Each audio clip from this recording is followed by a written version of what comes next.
আল্লাহ তুমি আমার মাফ করে দাও, আমি পাপী, আমি অপরাধী, আমার তুমি মাফ করে দাও, কবরে কান্দায়ও না।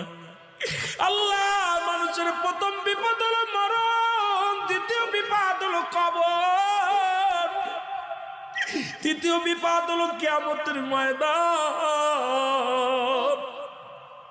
আল্লাহ একটার চাইতে একটা বড় বিপদ, তুমি আমারে মাফ করে দাও, আমারে তুমি ক্ষমা করে দাও আল্লাহ। ও আল্লাহ তুমি আমারে মাফ করে দাও। কানতে কানতে যুবকের দেহখানা কঙ্কাল হয়ে গেলেন। এলহাম আলো যুবকের আর কান্দিস না, তোর চোখের পানি আল্লাহ সইতে পারে না।